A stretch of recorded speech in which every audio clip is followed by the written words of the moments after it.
Hello kind people of YouTube and welcome back to another video. As always, today we're gonna take a look at the crypto markets and at some news, and today has been the most exciting day in my opinion we've seen in a while. So let's get straight into it. Let's refresh CoinMarketCap first of all.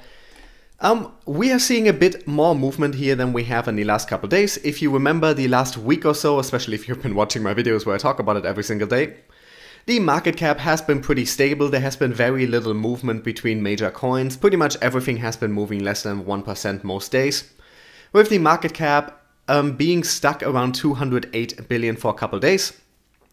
Today we see some movement. We see a market cap at almost $211 billion total for the crypto markets. That is up about 1% from yesterday. We see the 24-hour volume slightly under 10 billion, no big change here. It has fallen under 10 from yesterday, but it's not that much movement. Bitcoin dominance moving for the first time in a while as well, falling to 53.4%. We just saw it at 53.7 and 53.8% the last couple days. So Bitcoin underperforming relative to most altcoins at the moment. And if we're looking at the top coins here, we see in the top 20 or so, very little red, and when a coin is in the red, only ever so slightly. We see here the biggest loser in the top 10 is Stellar, and that is only down 0.37%. So you can't even really call it a loser at that point. The biggest winner, the clear winner here, is XRP, up 4.47%. Vastly outperforming everyone else in the top 10, most of which are up by less than 1%. And we see the spike here that happened yesterday. Now, I wasn't online exactly when this happened, but I have been told this coincided with news coming out, with some good news coming out for Coinbase, I believe it was, and we're going to talk about that in a while as well. That launched some rumors that they might now be finally integrating XRP at some point in the near future. They seem pretty adamant that they simply do not want XRP, so I'm not getting my hopes up there, but that seems to have caused this movement. That seems to have happened directly after those news were out, and we're going to talk about Coinbase in a bit, so keep posted for that. Anyway, let us get into news. We have looked at the most important things in the markets by now, and Tether, once again, Tether is just such a mess right now. It is such a mess. After crashing down to 92 cents a bit over a week ago when it's supposed to be tied to the dollar, after a bunch of people moving their Tether to exchanges where it is likely to be sold off the moment it hits $1 again, with all the uncertainty, all the doubt around whether Tether is actually backed by US dollars. And with them moving 500 million Tether earlier today, I believe that was the number. I actually forgot to open an article for that. We will definitely talk about it tomorrow if it doesn't come up in these articles again. But there's just so much going on with Tether, and we talked yesterday about how a lot of other stablecoins are now positioning themselves to rip some market share away from Tether. And now today, once again, they're in the news, and once again, it's in a very controversial and negative way. Let us read this article. As always, all articles linked in the description if you want to read the whole thing yourself. And the description also has ways to support this channel, especially if you want to give a small monthly donation of $1 or $3 through my Patreon. That is greatly appreciated, and you do get some perks for it. I'm gonna think of better perks. I might start doing some exclusive Patreon videos at some point, but I'm just not at that point yet right now. Anyway, to the article. Pop over to CoinMarketCap and check Bitfinex's page. You'll see that the trading pair with the second highest volume on the exchange over the past 24 hours, nearly $48 million at the time of writing, is US dollar Tether and US dollar. The Tether stablecoin, which aims for parity with the US dollar and the US dollar itself. From this data point, you could be forgiven for concluding that Bitfinex's customers trade huge quantities of Tethers for dollars and vice versa, more than they trade Ether, XRP and EOS combined for dollars. But you'd be wrong. According to a Bitfinex spokesperson, the exchange does not offer a US dollar Tether, and I keep reading it US dollar Tether, it's just supposed to be Tether, Tether US dollar trading pair, and no such pair is shown on Bitfinex's site. Customers can deposit and withdraw both dollars and tethers at Bitfinex, meaning that it is possible to transfer one for the other through the exchange, but this process is far slower and more involved than placing a trade on the exchange. If there's no Tether US dollar trading on Bitfinex, then why does the pair appear on CoinMarketCap, easily the most visited aggregator of cryptocurrency data according to Amazon's Alexa rankings? The question is more than an academic curiosity, given that Bitfinex shares common owners and managers with Tether, the entity that is, with Tether Limited, the entity that issues Tether, and that the stablecoin is under increased scrutiny since losing its parity with the dollar more than a week ago. According to Carolyn Chan, CoinMarketCap's global head of marketing, the data comes from Bitfinex's own public application program interface (API), which feeds exchange data to outside applications. Here is the API link Chan provided for the volume data point. Chan made it clear that CoinMarketCap is as confused as anyone about the meaning of the trading pair, or rather the non-existing trading pair. With this endpoint, as with others on the site, we try to represent all the pairs that the exchange offers in their API, she told CoinDesk. Adding, we are continuing to follow up with our contacts at Bitfinex to have them clarify exactly what this endpoint represents, as you asked, but they have not responded to multiple direct requests from our team members. In particular, it is unclear what the volume data point represents for the apparently non-existing trading pair. And you see it here, the Tether pair on number 2 for their exchange, with 48 million out of their total 186 million daily volume. So that is a whole fourth of their alleged total volume is apparently not actually existing volume. In an earlier email, Bitfinex's head of marketing, Kasper Rasmussen, told CoinDesk, we do not have a direct US dollar Tether pair on Bitfinex, so I believe it represents deposits withdrawals of some kind. He added that Tether is only used as a transport layer on Bitfinex, meaning that it can be withdrawn more quickly than fiat and deposited more simply on other exchanges. Dollar trading pairs on Bitfinex, he continued, refer to US dollars and not Tethers. Following the publication of this article, Rasmussen emailed CoinDesk to explain that the Tether US dollar pair tracks deposits and withdrawals to the following wallet. He added, CoinMarketCap displaying a pair does not equate to Bitfinex publicizing data that doesn't exist. CoinMarketCap track our APIs, and them displaying this pair is not something which we have control over, nor is it something we have pushed for. Well, that is such a that is such a dishonest response, because the whole point of an API is to allow other developers, other websites access to your data in a limited way, and the data you include there is meant for use and publication by those other parties.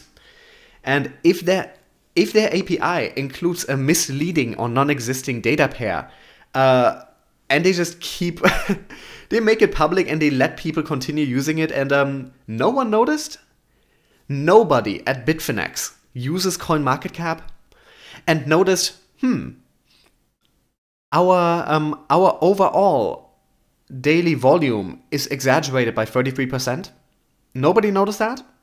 Nobody? In months? Really? Nobody working at Bitfinex. This is grade A nonsense. This is them covering their ass. Now, we can talk all day about whether this was an oversight or whether they deliberately tried to inflate the numbers on the exchange. Now, we have found many exchanges manipulating their volume, faking their volume. So there is precedent for that. To my knowledge, and I might be completely off here, I do not think I have heard about Bitfinex manipulating volume before, but it wouldn't surprise me because we have seen other exchanges do it. This is just a new method, an entire trading pair that doesn't exist. Now, I think it's entirely possible that this is their internal way of tracking deposits and withdrawal of Tether, but in that case, at some point somebody would have noticed, so I don't quite buy their excuse here.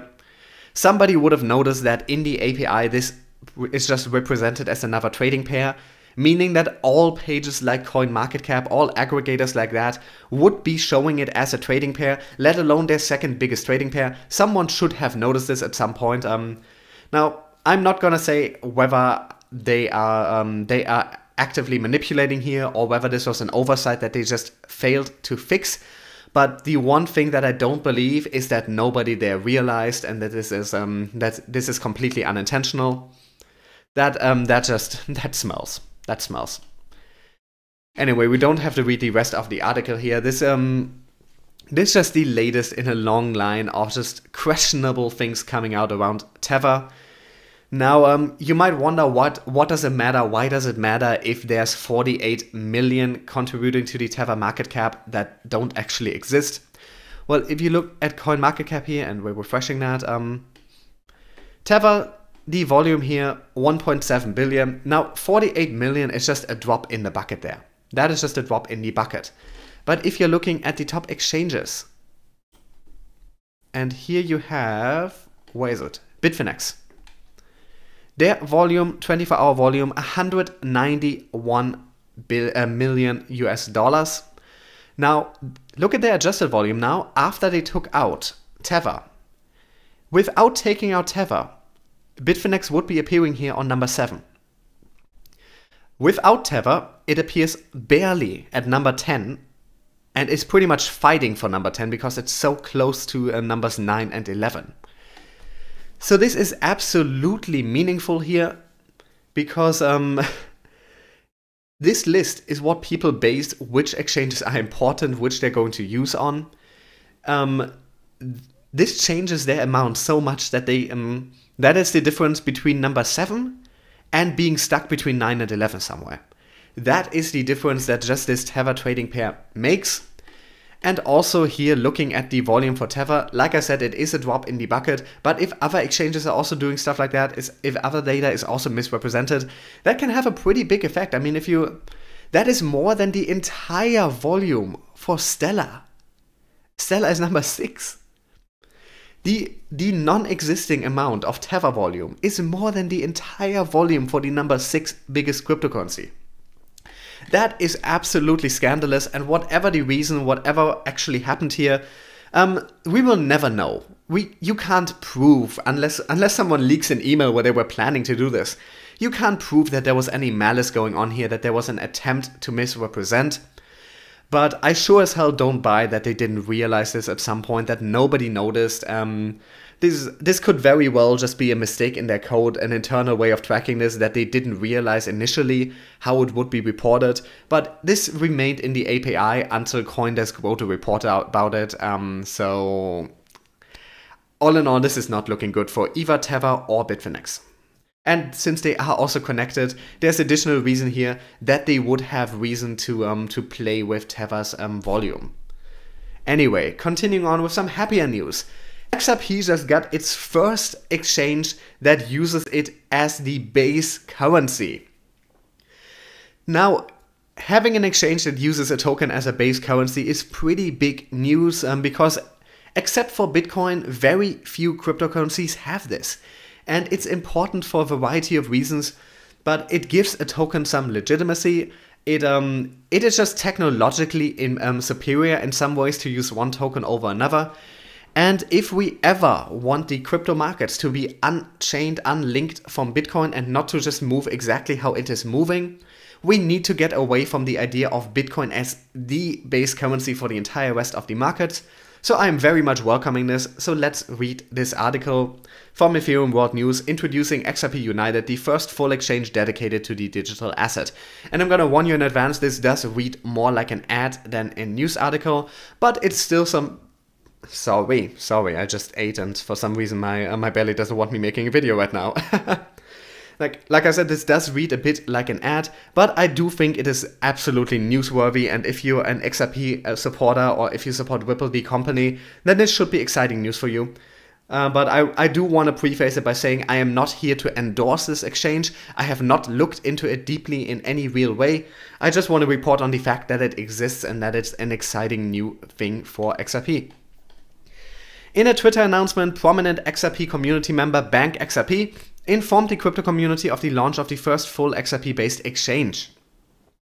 The exchange, known as XRP United, went live yesterday, 23rd of October.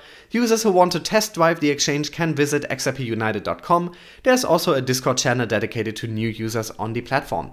The tweet can be found below, and this is the tweet. You see here 1,000 likes, 700 comments. The current trading pairs on the exchange are as follows: Bitcoin XRP, Ethereum XRP, Bitcoin Cash XRP, and Monero XRP, not yet live, to be added as soon as the wallet is integrated. The chief goal of the XRP United Exchange is to further the use case of the digital assets to a level where it is the global standard. The campaign to make XRP global is best exemplified by the progress being made by the Ripple company in terms of providing solutions for cross-border payments. The company initially had 3 products of Xcurrent, XVIA and XRapid, but a redesign of the company website further combined all its software solutions into one product or service known as RippleNet. In terms of crypto trading, XRP has proven to be the fastest digital asset to use when transferring funds between exchanges, so much so that the XRP community has been petitioning Binance to add the digital asset as a base currency on the exchange. With the new exchange of XRP United, members of the community now have an exchange solely dedicated to the digital asset. Some of the reasons to use XRP as a base currency are as follows. It is faster and cheaper. A base currency of XRP would bring in more users to the exchange. XRP is the fastest digital asset to transfer funds between exchanges. Other exchanges are continually warming up to XRP as a base currency. Trade volume would increase as XRP would interact the big money movers, also known as whales. And it is the natural and progressive thing to do given the popularity of XRP. Now, I guess I'm just gonna leave this standing here. They are properly registered in Estonia, it appears, so legally everything seems to be in order here. But like I said, I just took a quick look at their website. I just wanted to share this because as an XRP supporter myself, stuff like this is always exciting. Using XRP as the base currency is something that I hope to see on more exchanges in the future.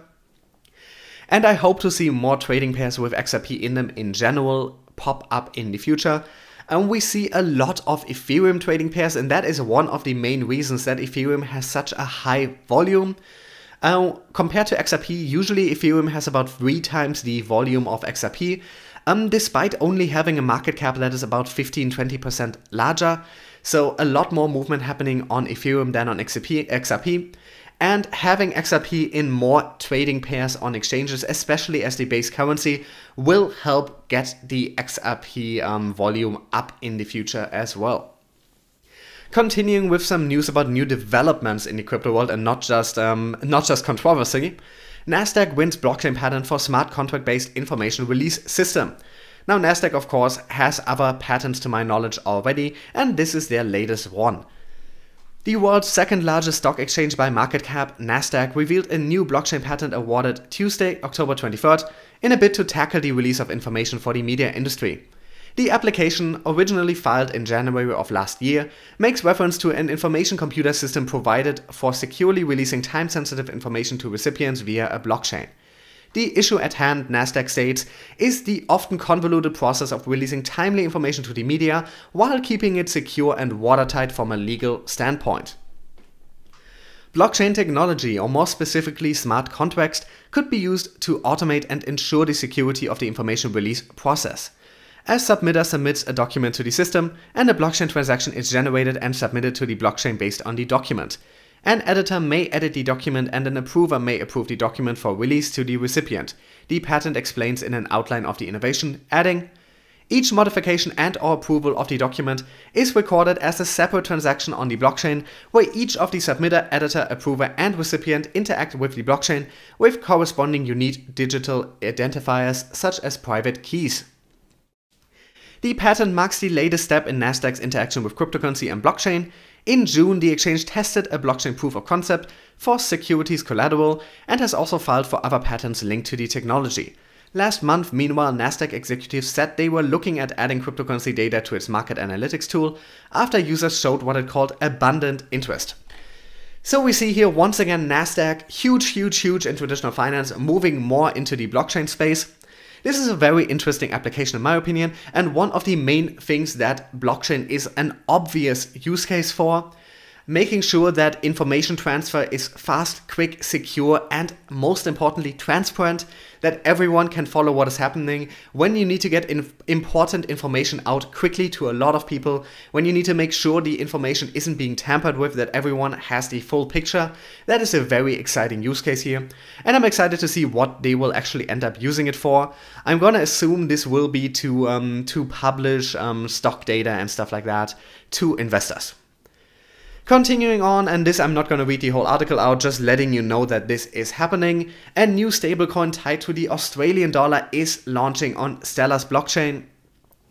Now, we see this a lot. We see a lot of things using Stellar's blockchain to launch a new product on it because they have very exciting technology there. A new stablecoin is launching on the Stellar blockchain that's designed to hold its value with the Australian dollar and is being pitched for consumer and business users. Announced Tuesday at the Money 2020 conference in Las Vegas, Novati Group, an Australian online payments processor, will issue the Novati AUD utility token beginning on November 19th. The token will be backed 1-for-1 with Australian dollar held in a trust. While traditionally stablecoins have been a tool for cryptocurrency traders to move money quickly between exchanges, Novati envisions its tokens being used for more common use cases like remittances or purchases. So we have here another stablecoin launching, this time using the Stellar blockchain. Importantly, or at least to my knowledge, just the blockchain, not the XLM token, which of course if you're building a new token on top of it, you wouldn't need. But it shows us once again that there is a lot of trust in Stellar's technology. It doesn't seem that the same enthusiasm exists for their token, but still seeing the technology being used for a variety of things is nice. And any new player in the stablecoin market is a good sign for the general health of both the cryptocurrency market and the stablecoin market in particular. Now, I'm not sure if we've had stablecoins tied to the Australian dollar before, but it would make sense that we would get them sooner or later. And last but not least, New York gives Coinbase green light to offer regulated crypto custody. And this is a really big step, so let us also read this. And this one I'm actually going to read fully. It's not that long. Coinbase has made yet another pioneering move in the regulatory morass that is cryptocurrency. The company today announced that its institutional wing, Coinbase Custody Trust Company, has received approval from New York state regulators to operate as an independent qualified custodian.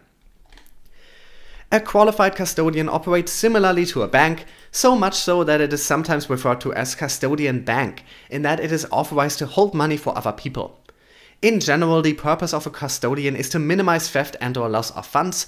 Coinbase is among the first cryptocurrency firms to achieve this status, with BitGo having recently received approval from the South Dakota division of banking to operate as a qualified custodian as well. Coinbase Custody Trust Company is legally a separate company from Coinbase. This means its funds and accounts will be organized separately from existing capital and funds held by Coinbase. The move does not affect everyday users of Coinbase products, although larger holders may find they have new options and products available to them in the coming months. It remains to be seen if Coinbase will seek approval from other jurisdictions, such as the EU, for similar licensing. According to the New York Department of Financial Services announcement, the firm is also legally authorized to protect crypto assets. According to Coinbase, this is an important addition for their clients, the vast majority of whom use the firm to be sure they are legally transacting in the cryptocurrency space. On their blog, the company wrote, "For our customers, operating under a New York State Trust Company is more than just a license. It's an important piece of regulatory clarity that will allow us to compliantly store more assets and add new features like staking." The keyword here is compliance.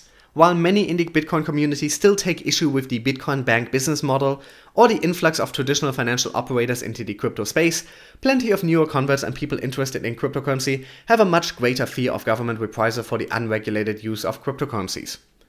The move also adds a degree of accountability to Coinbase in terms of holding a great deal of currency. With the new services they can offer larger clients, they also now have a large range of penalties and investigative angles they are open to. So very much a risk-reward thing here. If they mess up in a major way, they will have to pay for it now. Not so many years ago, to invest in Bitcoin was widely considered either foolhardy, overly idealistic, or downright outlandish. Today, however, there is no major financial firm nor entity which has not taken note of the plane-shifting asset class. The majority of them have active plans in place to deal with the new reality. Blockchains are here to stay, and the tokens that power them are mighty valuable.